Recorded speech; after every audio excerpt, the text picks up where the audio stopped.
Hey, Angela, thank you so much for joining me in this podcast episode. Really appreciate it. How are you today?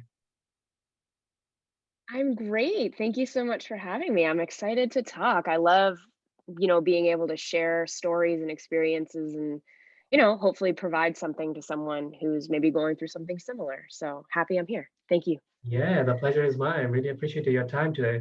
Yeah, we have an interesting topic to talk about, like dealing with the grief. So before we get to the topic and have a discussion on it, I'd love to know more about yourself. Like, how did you become an entrepreneur yourself, getting into business and doing your stuff and what you do right now?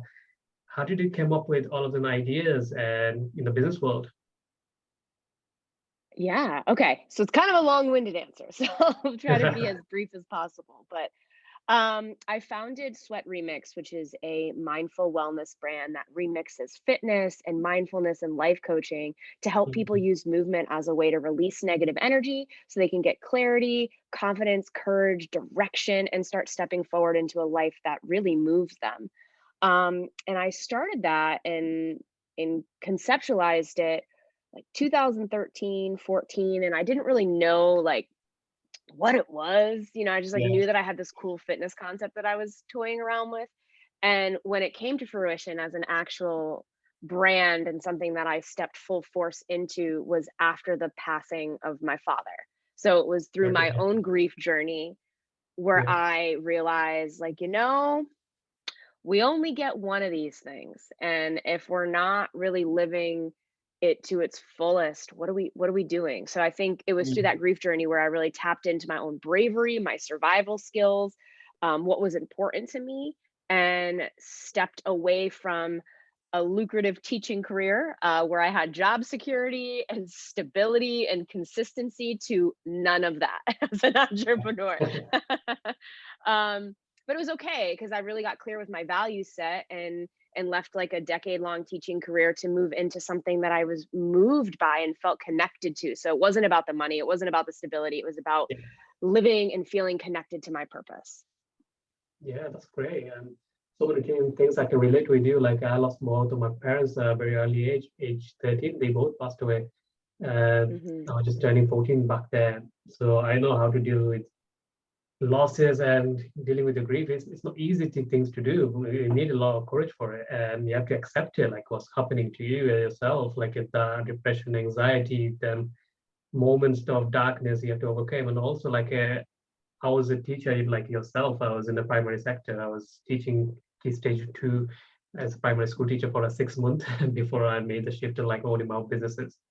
So yeah, how did you make the Yeah. shift from like being a teacher to like a business owner?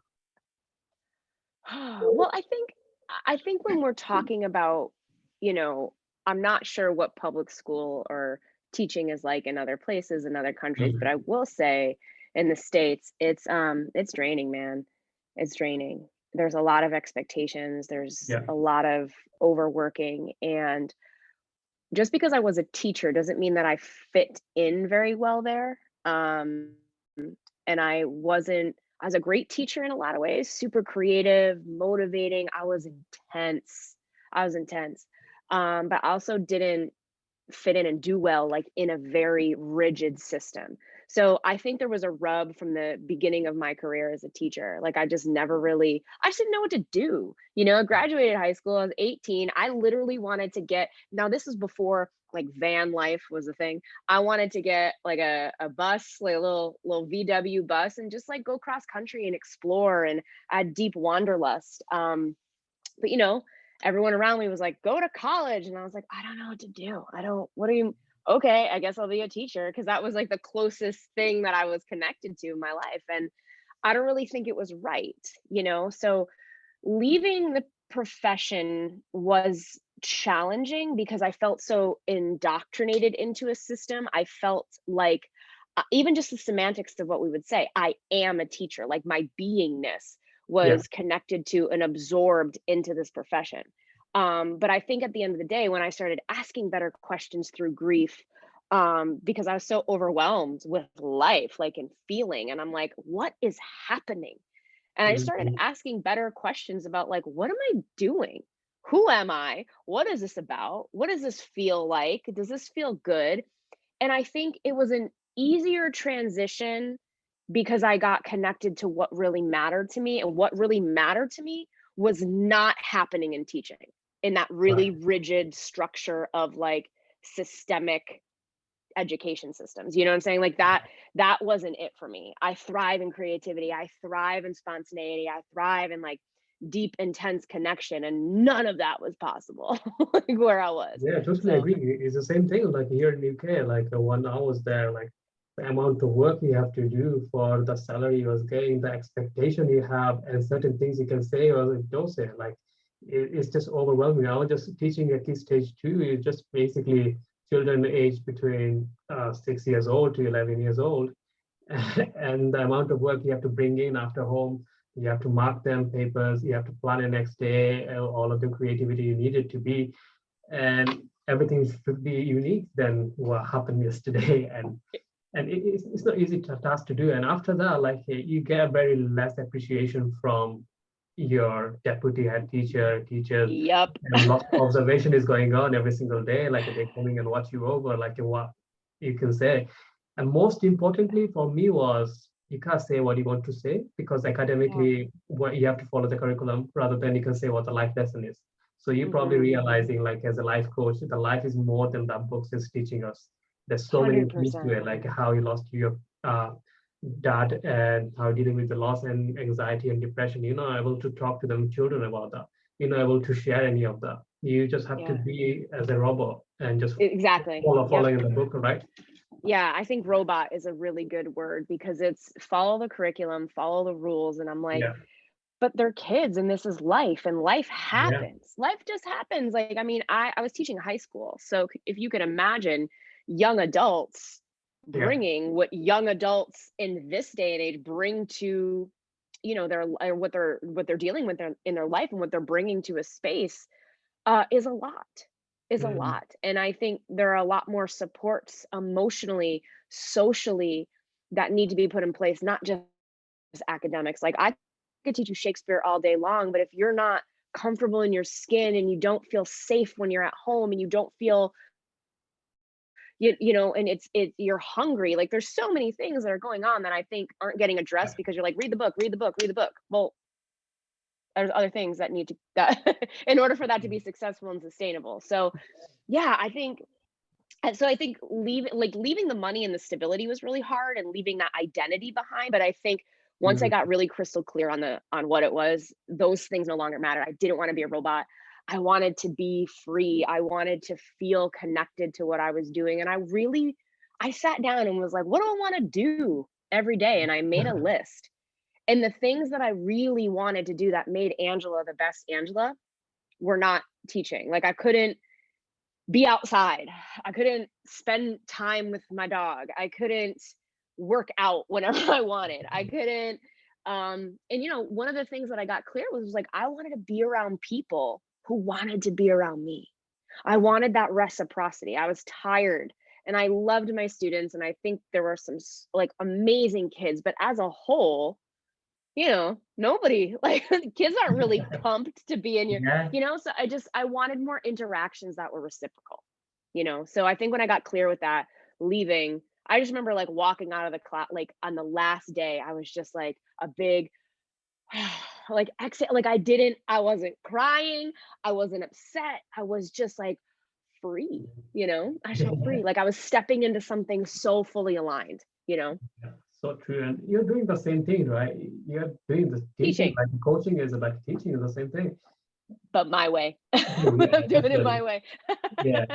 And I like the fact I'm doing the podcast because like the same thing is the teaching, but it's a different format, a different way. Like I'm not telling what to do. I'm just sharing my knowledge and like the experience I had. And we got other teachers like yourself and guests we bring in to my show, like they teaching their life lessons, their valuable life lessons. And that cannot be taught on the school curriculum.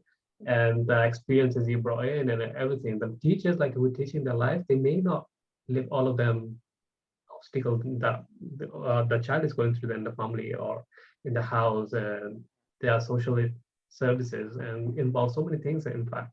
So yeah, we can go on about like hours. I'd love to know more Yeah. about like dealing with the grief. This is a whole other podcast, babe. This Yeah, is that would be like a different it's a whole other podcast. podcast. Yeah, your career choice and etc. So yeah, you lost your dad, and then obviously now you become a life coach, you're helping other people dealing through their grief. How did you go into like dealing with your own grief, and how did you overcome with your depression, anxiety, or whatever you had to go through the sad moment and darkest moment? I think before I go into like what happened, it was definitely, I just want it like a disclaimer. It wasn't overnight. It wasn't a linear process. Like, what is it, the 7 stages of grief or whatever it is? First you're here, then you're here, then you're here. It's not like a final, like a distinct starting point and a final ending point, and then you're like, oh, I'm cured. Yeah. It's definitely not like that. So I think life will force you to face things whether you are ready or not. They give you I think the world will give you little taps and little wake up calls if you're not paying attention and you're not willing to listen and shift course, because the wake up calls are like, hey, psst, this Yeah. isn't the right path for you. And if you're like, no, shut up, and then you like throw it in the trunk, tie it up, and you're not listening to it at all, I think the world will up the ante, and the message and the magnitude of how they have to communicate that message will be far greater than had you just listened years ago when it was just a little Mhm. boop on the shoulder. Um, so grief for me, I was thrown into it. My father died suddenly. Right. Um, I had like no How old are you I that night? I was 34, right? Okay. So I was like a full grown adult. Yeah. But I just was living in my privilege of like everything's fine. Yeah. Like it was just such a far away concept. I didn't think about it. You think your parent, like, he's gonna live forever. They're gonna be a Yeah. hundred when they, you Yeah. know.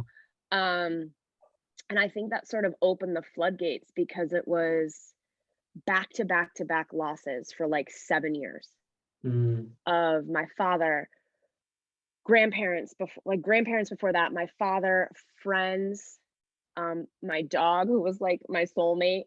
Um, I think it was like 7 consecutive years of just One thing and losing another, right? somebody. Yeah. Yeah, yeah. And I think my dad was the one that was like the cataclysmic opening. Yeah.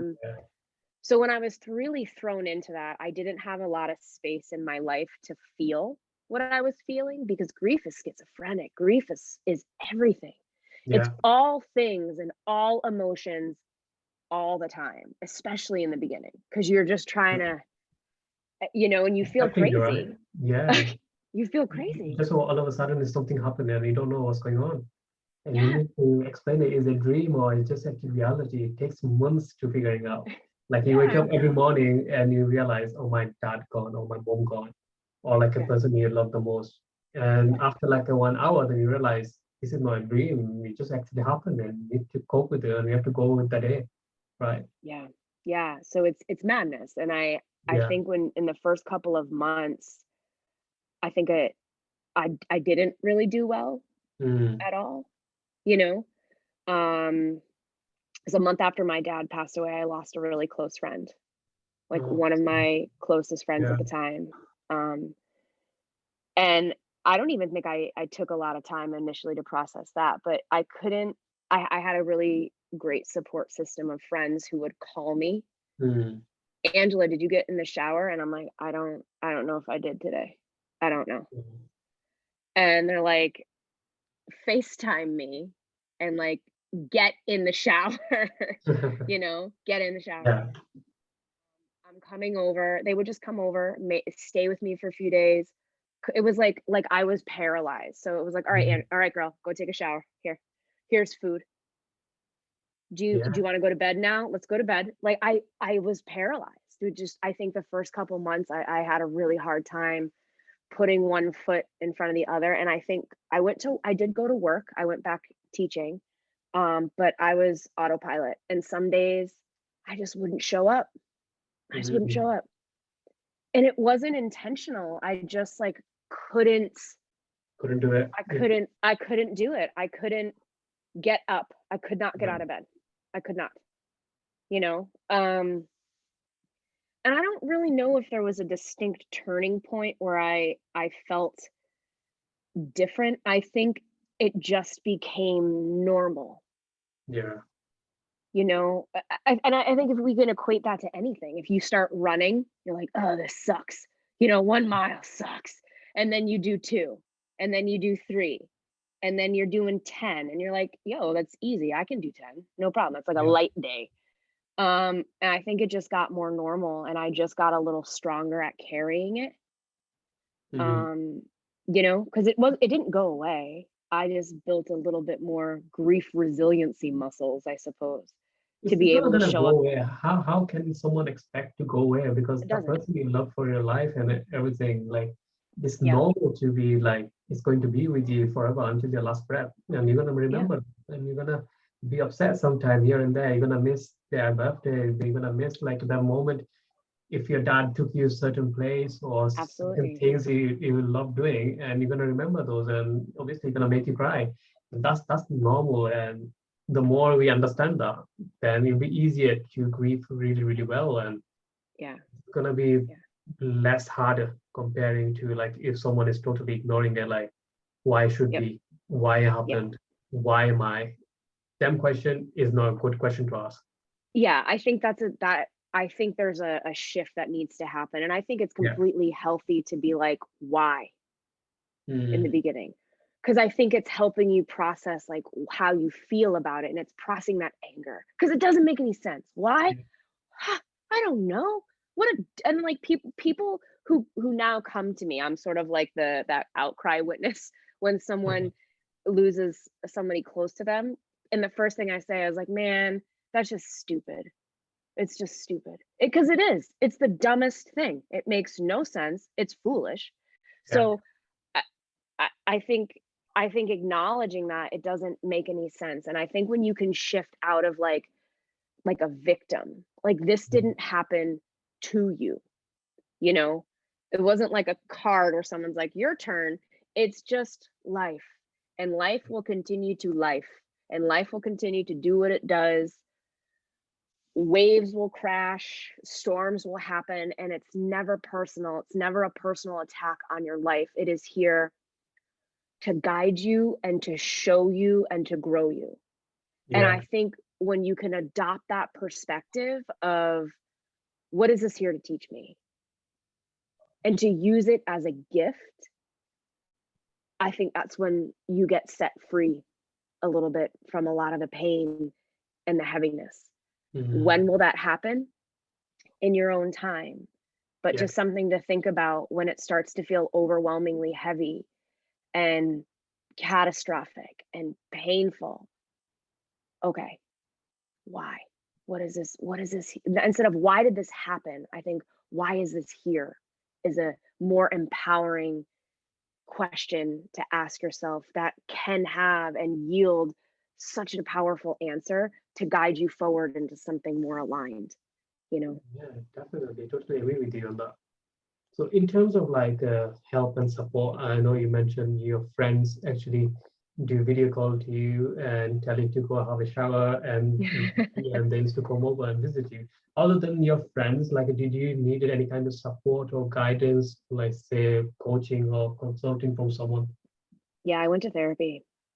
Right. I I've always gone to therapy, Mm, pretty consistently, maybe I would take a few months off, maybe like a year off, but I yeah. think my entire adult life I have been a frequent flyer in therapy, and I am such a fan of perspective, because Yeah. sometimes you can't get out of your own way because your toolbox is your toolbox, and when you open it up, what has gotten you here is only Mm, in there.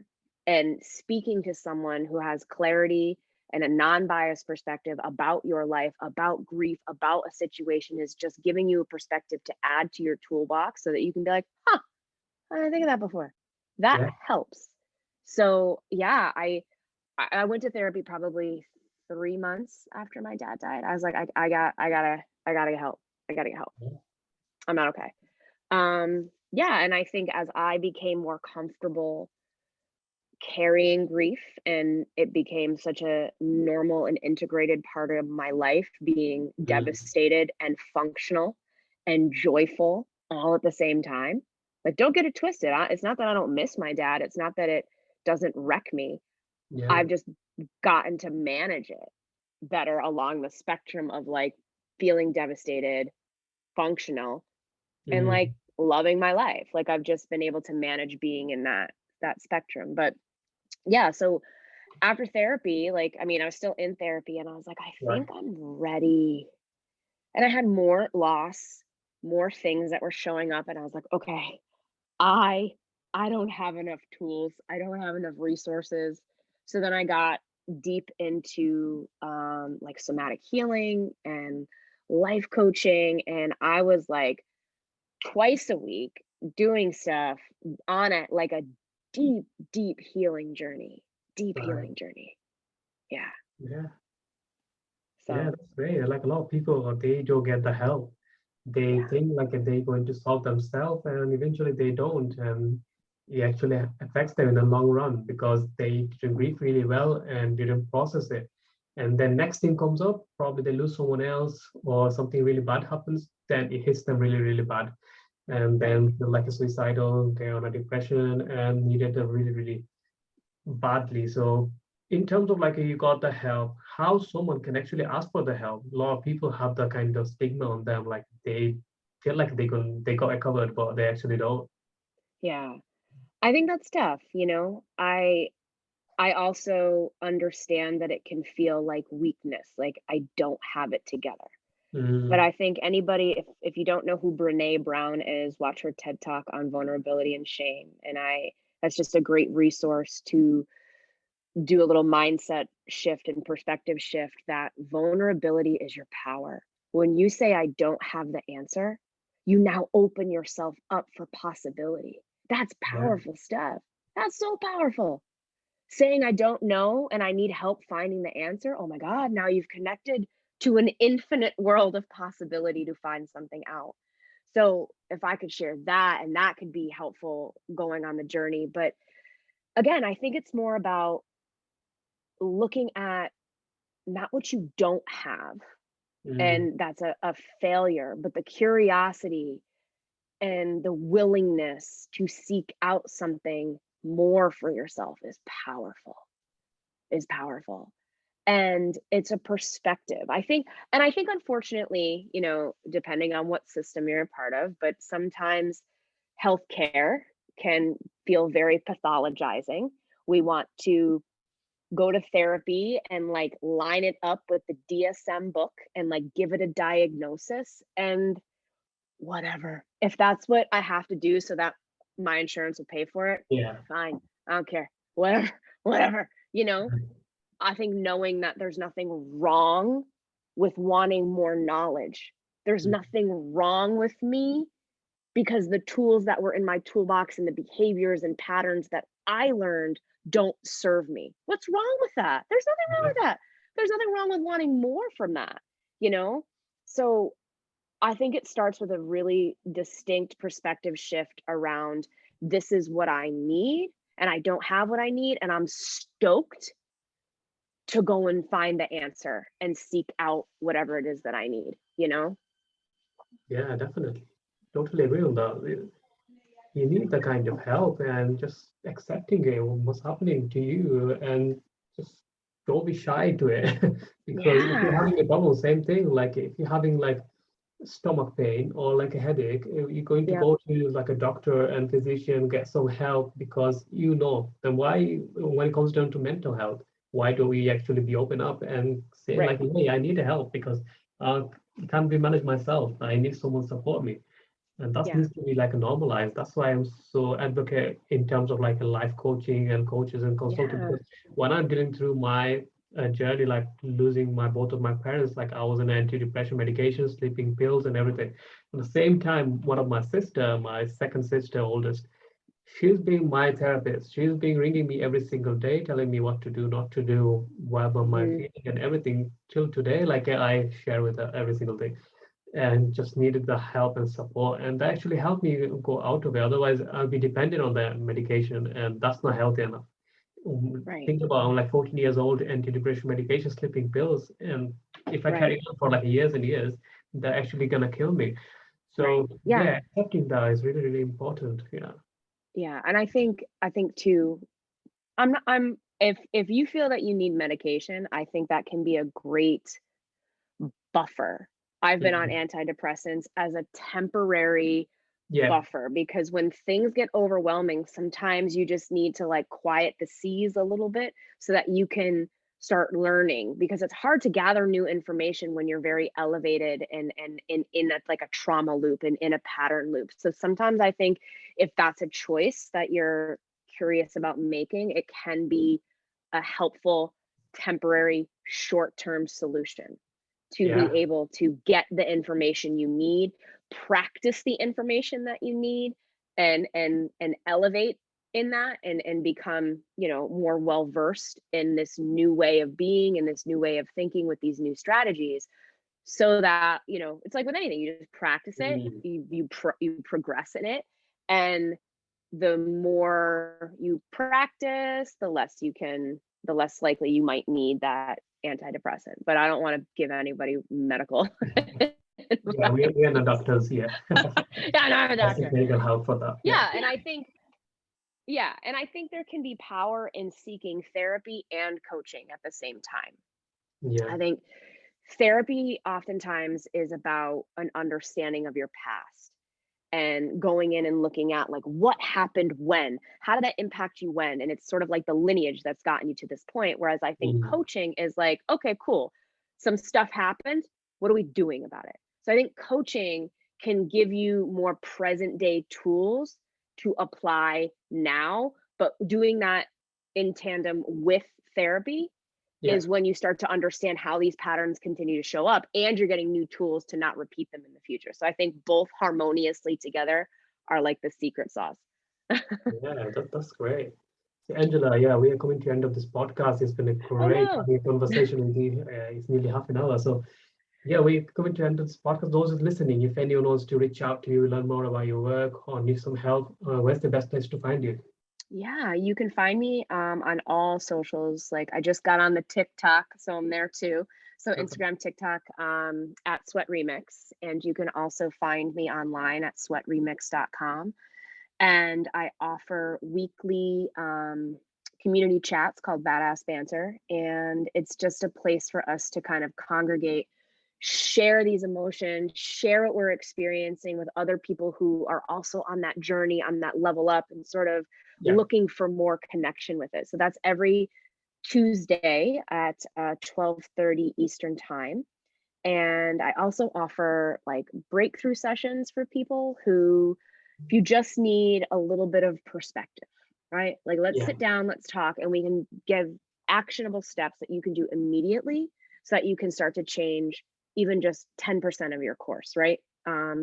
So reach out. I'd love to connect and help and be of service in any way possible. So thank you. Yeah. That's great. Thank you so much for your time. I really appreciate it. It was a Of great course, conversation I had. for So sure. Angela, yeah, I wish you best of luck with your business and your career, and you have a wonderful day ahead. Yeah, you too. Thank you so much. Thank you. So yeah, that's a wrap, guys. Thank you so much for listening to this podcast episode. I hope you enjoyed it and got some valuable lesson from it as well. And yeah, you know how to reach out to Angela. Go visit her social media platform and reach out to her if you need kind of help or like have any questions. So until then, I'll talk to you in the next episode. Thank you.